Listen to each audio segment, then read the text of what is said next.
Dude, check this out. way up high, kind of like a guitar player. Dude, Cliff wasn't a guitar player. I know. Listen. Dude, Cliff wasn't a guitar player. I know.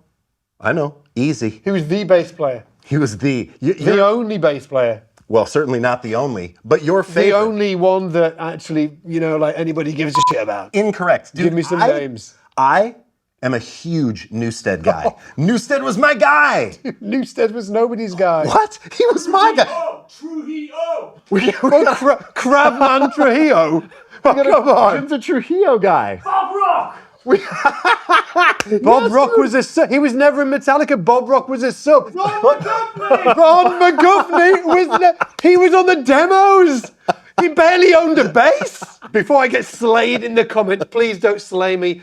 I actually, I don't think any of them things. But in this video, we're going to watch 3 bass players. Cliff Burton. Yeah. We've got Jason Newsted. Yes. And finally, we got Robert Trujillo. First up, For Whom the Bell Tolls, live, Cliff Burton on bass. It's amazing. Doing his thing. What, aria? Yeah, an aria Pro. bass? Yeah. With a ton of drive and I think a Morley power wah.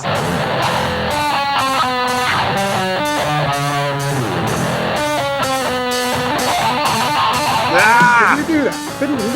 Not like that.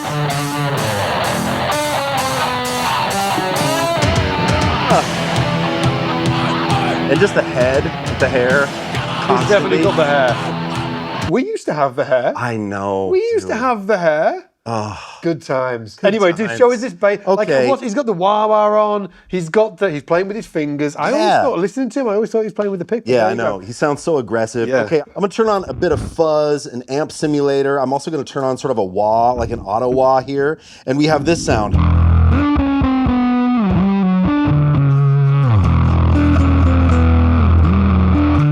If you want any of the tab and notation for the riffs that we're going to be covering today, by the way, just click that link in the description, download that workbook for free with all the tab and notation in there. We look after you. It's in E, right? Yeah, and if I take off, well, let me actually just do this with the sound one more time, a little slower. Right?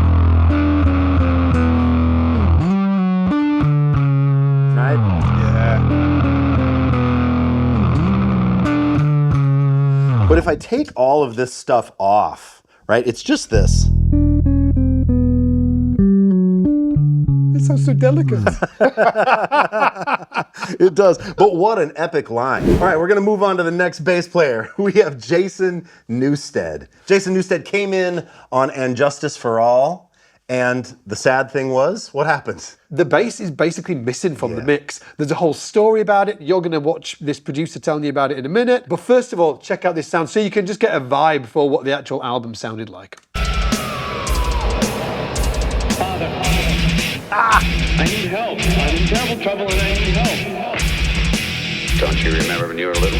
And you can do that. No bass start. I know. Where's the bass? You should play the bass. So you can telegraph to each other? I could play the bass.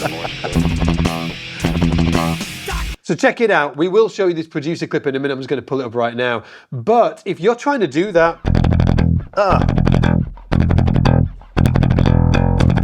if you're trying to do that, how I do it, obviously I'm doing it with a pick, really important because it's hard to do with your fingers to get that attack. So all I'm doing really is just going obviously down, up, but the articulation that I'm really looking for when I'm doing it is in triplets. Yes. Because if I slow it down. Triplet, one. One, triplet, two, triplet, da. Yeah. Yeah. Yes. So when you're practicing it, make sure that you can get the accents. Because the second accent's on an upstroke. Right. Yeah, so.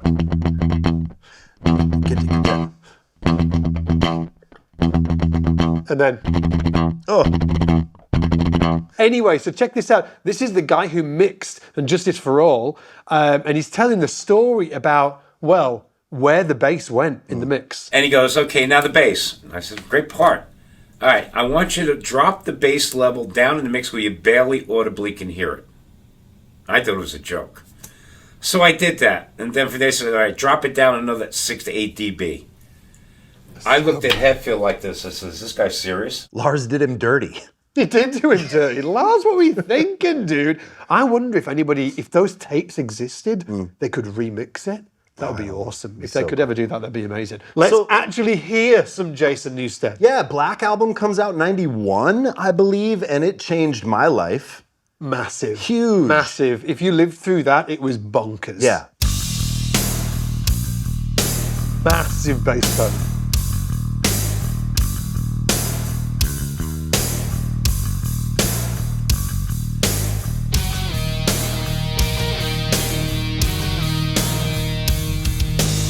Recorded on. I think it was recorded on a Wall Mach 1. Although Jason used a few different basses, he used a Spectre NS2. Sadowski? Yeah. Well, I think Sadowski was later. Was it? Yeah. Awesome bass tone. And I fell in love with Jason Newsted because he was the guy for me. I was, like early teens when this record came out. And it was so important. And for me, I brought this tune into my first bass teacher. And my first bass teacher had to deal with oh, I guess this is the E string is tuned down to D. It was at this moment that he knew. He f***ed up. I have to profusely apologize. I was going to teach this to you in drop D, but it's not in drop D. It's in E flat standard. All you need to do is grab a bass, tune each string down a half step. You'll be good to go. Okay, here's the part in the correct key, isolated.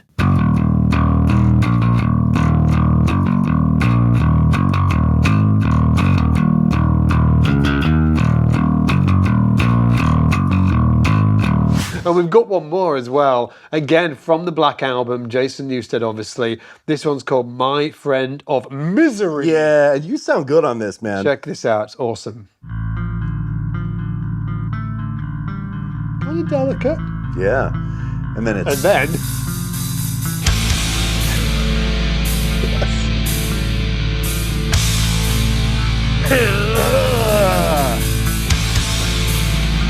I want to play rock. Cool, so I want to cool. play rock. You do, you are.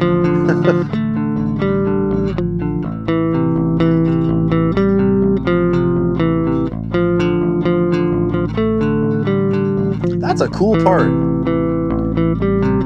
Yeah.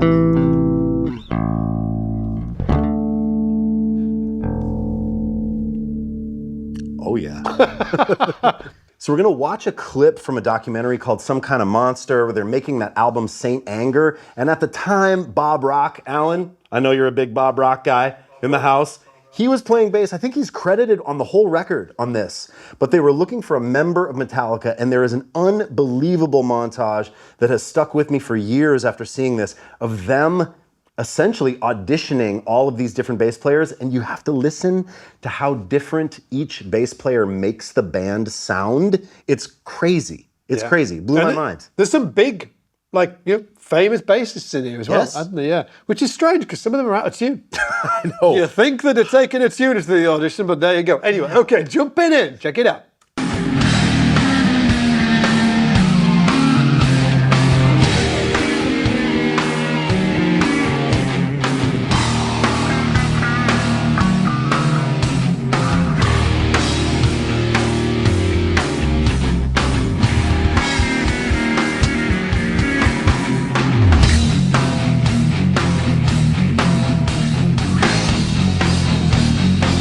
Who's your favorite out there? I mean, without a doubt, to me, the person that sounded the best and just looked the coolest and looked like the music wasn't on top of them was Robert Trujillo. Yeah. Interesting, right? Yes. Yeah.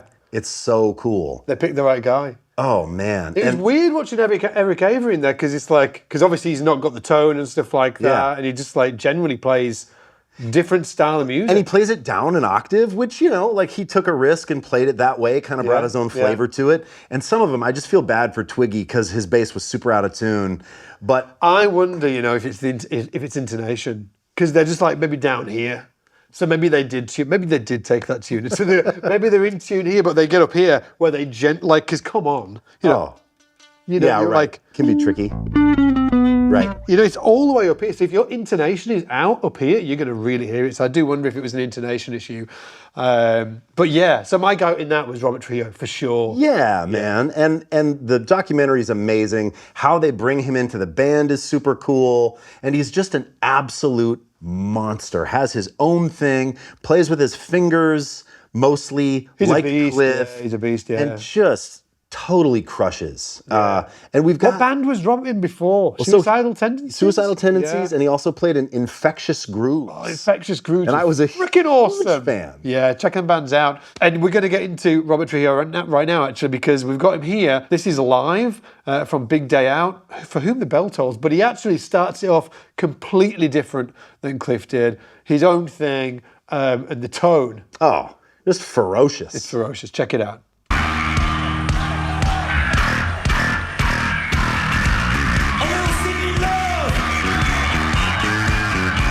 What bass is it? Is it a Fernandez? Oh, maybe, yeah. This guy's thigh muscles must be like this. He's got, ooh.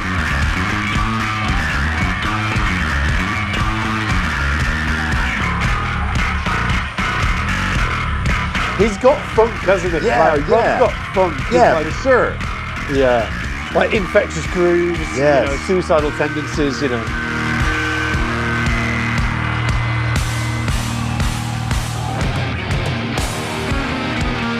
Goes into the thing. Straight into it, yeah. Dude, did you know this? Did you know that Les Claypool also auditioned? True story. No way. Yes. But it didn't make the video. And I don't know if it was this time that he auditioned. Oh, so it's like maybe in the past. Yeah. Oh, that's interesting. That's And he really maybe interesting. he maybe had a little too much funk, you know. Yeah.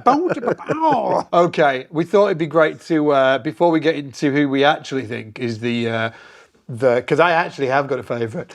I feel like I don't know actually. You don't know.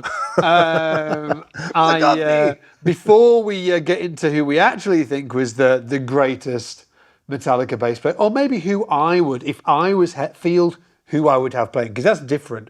Because I'll tell you in a second, right? But we wanted to get into this this Metallica track that's just been released, "Sleepwalk My Life Away," because there's some freaking awesome bass playing in this. Obviously, Rob Trujillo is on bass in this, crushing tone. It's awesome. And he's playing with a pick. And he's playing with a pick. Which is cool because he was like the finger guy that came in to kind of like, oh, he sounds a little bit like Cliff maybe, always playing with his fingers.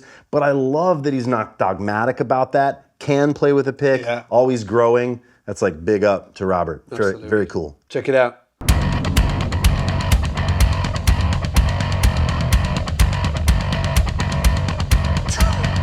Yeah.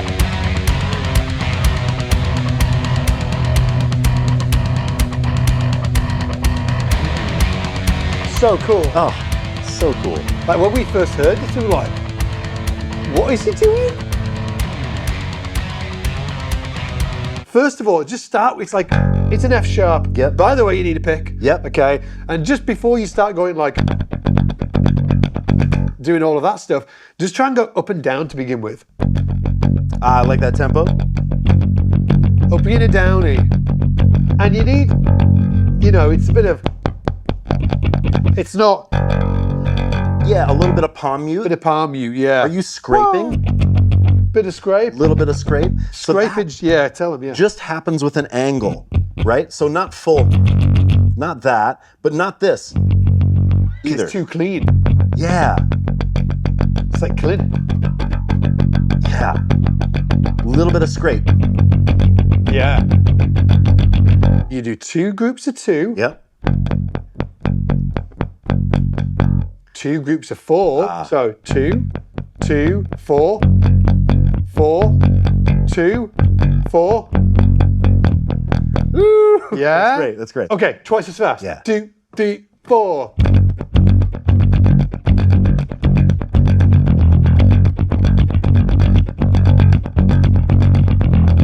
One, two, 1, 2, 3, 4, 1, 2, 3, 4, 1, 2, 1, 2, 3, 4, 1, 2, 3, 4, 1, 2, 1, 2, 1, 2, 3, 4, 1, 2, 3, 4, 1, 2, 1, 2, 3, 4, 1, 2, 3, 4. Yeah, so obviously we've got the tab and notation for you down below as well. The workbooks are amazing. Even if I do say so myself. They are. They're so awesome. So grab it. And hey, I have to ask you, because you said that maybe now Cliff isn't necessarily your favorite. Who's your favorite, dude? Okay. You have to tell me. I've got favourites for different reasons. I know this is an actual cop-out. So if I was Hetfield, Yes. who would I want playing bass? Who would it be? for tone and like tone and maybe like just vibe. I'm trying to articulate that. Actually, Jason Newsted. I think Jason Newsted's tone, for me, was one of the best of all of them. Definitely not that first album that he did, because they got rid of it. But like, you know, the tracks that we were listening to, like the Black Album. So good. Like when I was growing, maybe it's because I grew up with it, but that was just, it was amazing. For technique, like just outlandish kind of like aggressive technique. Obviously, Cliff Burton, because of his originality. And then I just love Rob as well. Vibe-wise, like Robert brings something that Cliff and Jason didn't have. Yes. Like he just feels the grid in a different place. Yeah. So for feel, It's like heavy and funky. yeah, like there's like a funk about Yeah. it. So that's my kind of sort of like categorization. I actually love them all, but for very different reasons. Yeah. Objectively, they're all very good at different things, and likewise couldn't do what each other did. And it's cool that there were those different personalities in the band. Yeah. And it's such a story. I mean, obviously a super tragic story for Cliff, but the stories and the chapters of this band's life, I mean, I just love each one for the reasons that you said. Yeah. But for me, I'm planting that flag, dude. I'm a Jason Newsted guy. Jason. Yeah, man, I love his sound, and I just loved his vibe in the band. But then the more I learn about Rob, I'm like, oh, Rob's great. Obviously, I mentioned it before, tab notation down below. If you want to find out, you know, where we hang out and where you can come and learn bass from us, if that's what you're trying to do, come over to scottsbasslessons.com. You'll find us over there. And other than that, you know, make sure that you like and subscribe the video, and we'll see you in the next one. Take it easy. Bye.